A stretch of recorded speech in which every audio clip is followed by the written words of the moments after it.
Bonjour tout le monde. J'ai un cadeau pour vous aujourd'hui. Il y a quelques années, j'ai eu le plaisir d'aller travailler en France. J'ai rencontré Delphine même un peu avant parce qu'elle m'avait abordé, oui, pour faire une entrevue pour un magazine. Elle était journaliste à ce moment-là. Et puis, je me suis retrouvée à marcher les rues de Paris avec elle. On a eu l'occasion de partager d'autres moments à Lyon, en France aussi. Mais il y a toute une histoire derrière cette belle jeune femme. Une histoire qui va probablement vous toucher droit au cœur et je lui ai laissé choisir le titre qui est De la maladie à l'acceptation de soi. Alors, bienvenue Delphine, merci d'avoir accepté cette invitation. Oui, ben écoute, mais merci. Ça me touche vraiment beaucoup que tu m'accueilles sur ce live. Merci. Puis, je sais, je t'ai mise au défi, hein. Quand on s'est vu, tu es venue au Québec récemment. On a eu la chance Oui, d'aller prendre un repas ensemble, mais je t'avais lancé l'invitation. On fait un live. Mais comme toi, tu me dis, tu es la spécialiste de l'écrit, tu es en train d'écrire un livre, tu étais journaliste et tout ça. Mais je me suis dit, tu as tellement de choses à mettre au cœur des gens de par ton expérience. Et je te laisse, avant qu'on parle là, de tout le détail, peut-être mettre les gens un peu en contexte sur les bouts de ton histoire, où est-ce que la maladie est venue te percuter, et après, tu pourras y aller, là, comme tu me mentionnais, pour refaire le fil de tout ça. Mais tu vis avec ce qu'on appelle parfois un handicap, qui est oui, à cause d'une maladie. Je te laisse en parler un petit peu et comme tu le sens.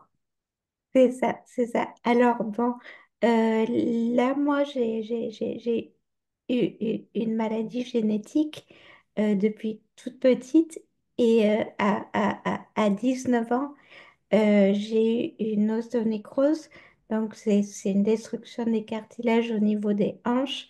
Ça fait horriblement mal et j'ai été opérée, on m'a mis des prothèses en 2004 et en 2006 et voilà. Je vis avec aujourd'hui et ça va très très bien. Je n'ai plus aucune douleur et voilà, je dis vraiment que ces prothèses, c'est ma délivrance, c'est mon souffle de vie parce que elles m'ont vraiment enlevé toutes mes douleurs en fait. C'est des prothèses en titane parce que ça l'a affecté ton physique aussi, tu sais, ta Oui, démarche et tout ça, c'est difficile. Puis moi, ce qui oui, m'avait touchée, c'est quand on s'est promené dans les rues de Paris ensemble, sachant que c'est important pour toi d'arrêter à peu près à toutes les 20 minutes quand tu marches. Je ne sais pas quelle flamme t'animait, mais on s'est promené Centre Georges Pompidou, en voie Marie de Paris. Delphine s'en allait, toi, c'était incroyable, mais vrai. Tu sais, cette énergie de vie, et quand on parle d'acceptation de soi, il va y avoir un autre bout à ton histoire, mais ça a été un défi de dire, OK, je me retrouve avec ça, je suis toute jeune, j'ai la vie devant moi, et là, il y a, il y a ce défi de, j'ai besoin d'aller à la rencontre de moi, puis il y a des projets que je ferais peut-être pas comme j'avais envie. Je sais pas comment ça s'est exprimé, autant pour l'adolescente, la jeune femme, ce processus-là. Euh, tu veux dire le processus de l'acceptation de soi, Ouais, c'est ça? bien, ouais, aussi, mais je veux dire, on va y aller avec l'autre problématique de santé bientôt, mais tu te retrouves avec cette difficulté physique-là. Est-ce que tu avais des projets de vie à cette Ah, époque-là que tu t'es dit, je vais devoir changer de trajectoire? Est-ce que tu avais un rêve d'œuvrer dans tel métier? Ça a amené un changement?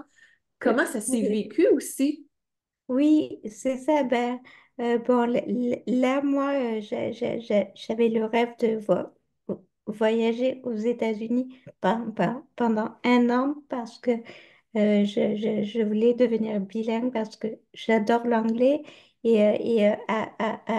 À partir du moment où mon médecin m'a dit que j'avais une ostéonécrose, en fait, mes rêves se sont envolés. Voilà. Bon, j'ai dû composer avec autre chose après, la vie m'a amené à faire d'autres choses. Donc, j'ai vécu à Paris pendant 8 ans, voilà. Mais si tu veux, la vie nous amène toujours là où on doit être, en fait, Ouais. finalement. Sentais-tu que ça affectait la confiance en toi, l'estime de toi à ce moment-là? Probablement, parce qu'on parle d'image de soi.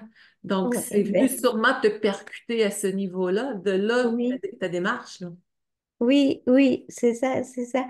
Donc, j'ai été opérée en 2004 et en 2006 et j'ai dû faire beaucoup de rééducation pour pouvoir remarcher en fait. Est-ce que tu étais en fauteuil avant ces opérations? Ça m'arrivait ça m'arrivait de circuler en fauteuil, oui, j'utilisais aussi beaucoup de cannes anglaises pour m'appuyer dessus et Des pour camps, ne là, OK. pas, ouais, ouais, enfin des béquilles, quoi, et pour ne pas abîmer mes hanches, en fait. Tellement. Et là, tout se passe, puis on reviendra sur ça tantôt, mais tu te retrouves il y a quelques années avec un autre défi. Voilà, voilà. Donc, c'était en 2018. En 2018, j'ai été diagnostiquée d'un mélanome de stade 4. Donc, c'est un cancer de la peau métastatique. C'est le stade le plus avancé. Et j'ai été hospitalisée pendant 3 semaines à Gustave Roussy. Gustave Roussy, c'est le premier centre européen de lutte contre le cancer en Europe. Sa ville juive, c'est près de Paris. Et, euh, et voilà. Donc j'ai d'abord été traitée par thérapie ciblée. Donc, ce sont des comprimés. Au bout de 6 mois, mon mélanome a récidivé et là, j'ai été traitée sous immunothérapie. Donc, c'est comment dire, c'est une perfusion par voie intraveineuse et ça a duré 2 ans. Voilà. Et aujourd'hui, je suis en rémission depuis décembre 2020. Enfin, je le sais depuis décembre 2020. Et il y a un grand message de vie qui a émergé pour toi à travers de ça, parce que durant tout ce parcours-là, tu es la femme qui évolue à travers des difficultés et il y a quelque chose qui est au fond de toi qui demande à être entendu et c'est l'acceptation de toi.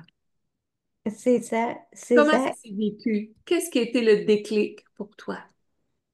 Euh, Déjà, ce qui a été le déclic, ben, bon, j'ai pris conscience que je ne m'acceptais pas. J'ai pris conscience que j'étais très, très dure avec mon corps, avec moi-même. Je voulais toujours faire la même chose que les autres, finalement. Mais bon, j'y arrivais pas, bien évidemment. Euh, euh, euh, et ça, en fait, ça a vraiment été le déclic. Et là, je me suis dit, stop, Delphine, maintenant, tu ne peux pas faire tout comme les autres. Donc, accepte-le. Enfin, de toute façon, tu as juste une particularité, c'est tout. Exactement. Ça changeait aucunement ton cœur, ton âme, peu importe le potentiel de joie, d'autoréalisation. Et à Ben, partir de là, il y a un virage qui s'est fait et tu as senti sûrement ton énergie, ta vitalité devenir encore plus dans l'allègement, là. oui, eh ben, c'est ça. Et je dirais que le fait de m'accepter, ça guérit mon âme, en fait. Ouais. Ouais. Tu avais une façon, on n'a pas de mode d'emploi ou autre, mais on prend une personne qui nous écoute aujourd'hui, puis on sait très bien qu'il y a des gens qui vont avoir vécu des fois, je sais pas, moi, ça pourrait être d'avoir été mis en adoption, d'avoir vécu avec une maladie auto-immune, une situation de vie semblable à toi, un handicap quelconque, ou des fois, il y a des gens qui ont tout physiquement, mais qui portent tellement des inconforts en dedans. Qu'est-ce que tu pourrais dire à quelqu'un qui a de la difficulté à s'accepter pour lui redonner ce chemin, de la lumière sur son chemin ou aider à l'épuiser au fond de l'être pour rebondir, revenir en surface et de réaliser que je suis quelqu'un autant que qui que ce soit. Donc, à partir de ton expérience, tu as des gens en avant de toi, Oui. tu serais en conférence, il y a des gens en avant de toi qui ont besoin d'entendre quelque chose qui vient de ton expérience, qui est un message d'espoir. Spontanément, c'est quoi qui vient? Je dirais à cette personne que elle est unique et que elle a tout en elle en fait. Elle est venue parfaite telle qu'elle est et, voilà ce que je dirais. Exactement. Wow. Parce que chaque personne, oui, on est dans notre unicité. Puis quand on regarde quelqu'un, on ne sait jamais ce que la personne est en train d'expérimenter à travers l'expérience, justement. C'est ça. Et j'ai souvent eu une façon de voir dans la vie. Je me souviens quand j'ai commencé à étudier dans le domaine de la programmation neurolinguistique, puis tout ce qui touche le mieux-être profond, l'énergie, wow. Il y avait quelque chose qui m'avait marqué et que j'ai souvent, pour ne pas dire toujours, appliqué le plus possible. Je vois quelqu'un qui peut avoir un handicap, wow, j'imagine cette personne-là en train d'être de plus en plus mobile, d'être avec plein de joie de vie. Donc, c'est comme au lieu d'arriver avec un jugement, en disant, as-tu vu cette personne-là? Ça doit pas être drôle. Non. OK, on envoie cette énergie de rayonnement, comme si on voyait la personne dans sa plus belle expression pour qu'elle le reconnaisse. Si on sent des fois qu'on veut pas se mêler de la vie des gens, c'est pas le but, mais de ressentir que de cette pulsion de cœur-là, d'âme, ça vient connecter avec celle de l'autre Mm. pour Oui, comme faire un déclic qui vient faire du bien. Donc, je pense que oui, c'est ça, s'accepter dans notre unicité. Chaque vie, comme j'ai dit dans les vidéos précédentes, c'est une œuvre, fondamentalement, qu'on a la chance de créer. oui, c'est ça. J'ajouterais autre chose parce que bon, tu as parlé de reconnaissance tout à l'heure et je dirais que pour être reconnu, il faut déjà se reconnaître soi-même en fait. Ouais. Je vais te poser une grande question que je posais à des clients souvent. Puis je pense que ça va être facile pour toi. Qui est Delphineville pour elle-même? Ah, euh, ben, c'est vraiment la première fois qu'on me pose cette question. Qui es-tu Euh, pour toi-même? Et toute personne qui nous écoute, je vous pose la même question. Qui êtes-vous pour vous-même? Et spontanément, qui es-tu pour toi-même? eh ben, je dirais que je suis une personne aime la vie, qui a plein de projets, euh, voilà, et qui veut participer à l'évolution des consciences. Voilà ce que je dirais. Et parmi tes projets, est-ce qu'on peut avoir quelques indicateurs? Ah, oui, Obligé de tout révéler? oui, c'est ça. On fait du teasing un peu. Euh, C'est euh, spontané. c'est ça. Oui. Je suis en train d'écrire un livre là sur l'acceptation de soi. C'est vraiment quelque chose qui me nourrit parce que quand j'écris, je suis vraiment connectée à mon âme. Ouais. Et c'est pour ça que ça fait le pont avec qui est Delphineville, parce que Delphine, c'est une femme de cœur, avec une belle grande sensibilité, avec l'ouverture sur le monde extraordinaire, qui a un talent de communication qui est présent, qui demande juste à s'exprimer aussi. Et à travers ce partage-là qui est ton livre, bien, ça te permet justement de te réaliser dans ce qui vibre pour toi. Donc, pour moi, si je te décris, outre ce que je viens de mentionner aussi, c'est une femme qui a appris à être à la rencontre d'elle-même. Puis, au lieu de s'apitoyer, ça ne veut pas dire qu'on n'a pas des journées, des fois, qu'on est plus... Ah oui, Mais oui, tu as c'est ça. appris à exploiter ton talent, exploiter ta richesse intérieure. Donc, c'est ce que je Oui, trouve que tu représentes et que tu invites chaque personne à faire de même. oui, oui, c'est Vraiment. ça, c'est Donc, ça. un livre étant vu, c'est merveilleux. Et juste ça, ça demande un beau temps d'introspection. C'est quelque chose, hein, quand on fait ça. Moi, j'en ai plusieurs livres d'écrits, puis quand j'avais écrit Oui, Renaître du passé, il est plus publié maintenant. Renaître du passé, des larmes au rire, j'ai tellement pleuré quand j'ai fait ça, puis en même temps, il y a d'autres bouches souriaient, mais je livrais mon expérience de vie publiquement pour aider le plus grand nombre. Donc, c'est ce qu'on fait à travers un parcours comme ça.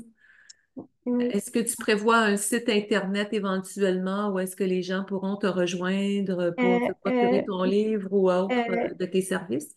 euh, alors, bon, j'ai une page Facebook, c'est Delphineville-auteur, et j'ai un compte Instagram. Voilà. Mais, Merveilleux. ouais, voilà. Mais je ne prévois pas de site pour le moment. Euh, Le but, c'est pas de développer là, tout ça à large, large, large spectre, mais comme je faisais à l'époque, je prenais mon manuscrit, je me le mettais sur le cœur et je me disais, que ce livre-là aille à la rencontre de toute personne qui en aurait besoin.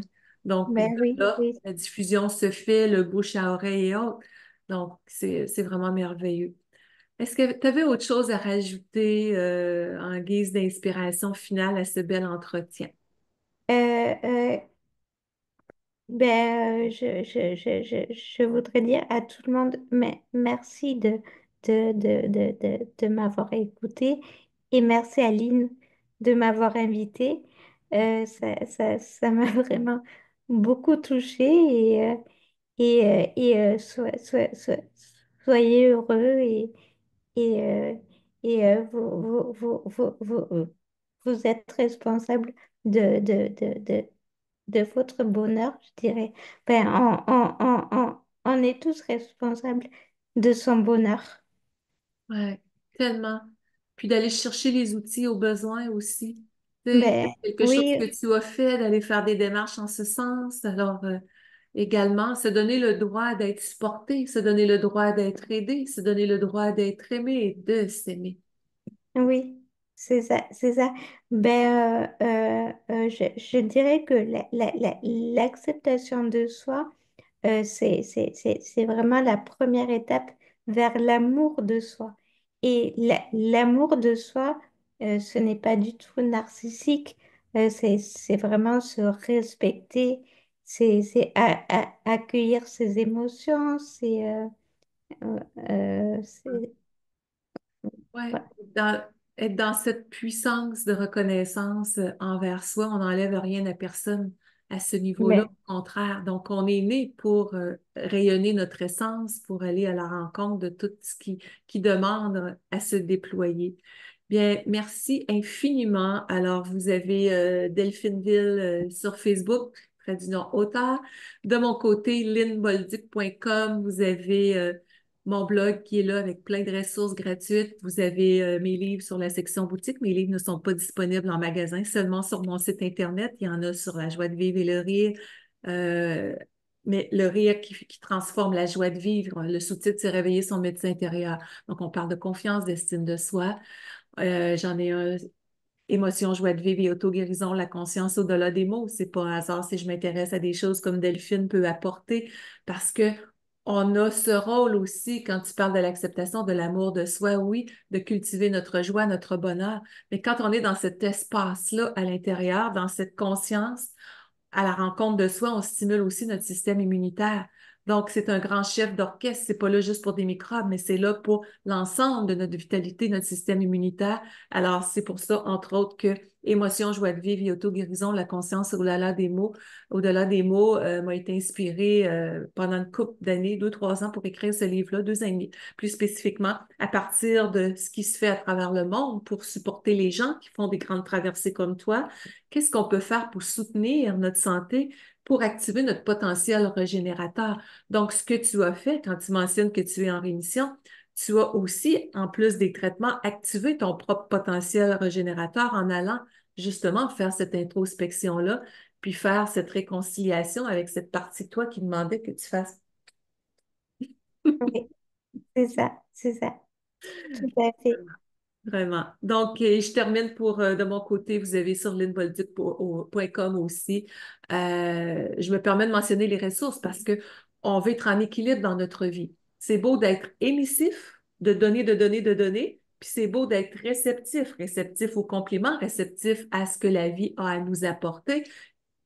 Dans quelle sphère vous vous situez plus, tout le monde aussi? Est-ce que vous êtes cette personne-là qui sauverait le monde tellement qu'elle donnerait beaucoup, beaucoup, veut aider les autres toujours? Puis quand arrive à soi, on arrive à soi, c'est oh non, non, c'est correct, je suis capable de m'arranger toute seule. Non, on a besoin d'être dans l'équilibre. On est dans une vie terrestre, matérielle aussi. Alors, d'avoir des ressources, c'est utile et c'est pour ça que je mentionnais dans linbolduc.com, vous avez un onglet formation où est-ce que il y en a différentes sur la santé psychologique, la joie de vivre, le poids santé, dépendance affective, le féminin blessé.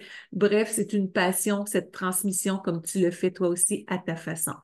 Alors là-dessus, merci de partager la vidéo. Merci de vous abonner, que ce soit sur Facebook ou YouTube à la chaîne pour ne rien manquer. Je vous invite à aller voir la page de Delphine. C'est une petite bouffée de fraîcheur, pleine de lumière, qui est là pour inspirer le plus grand nombre. Alors, merci du fond du cœur, Delphine. Là, je te laisse le vrai mot de la fin. Ben,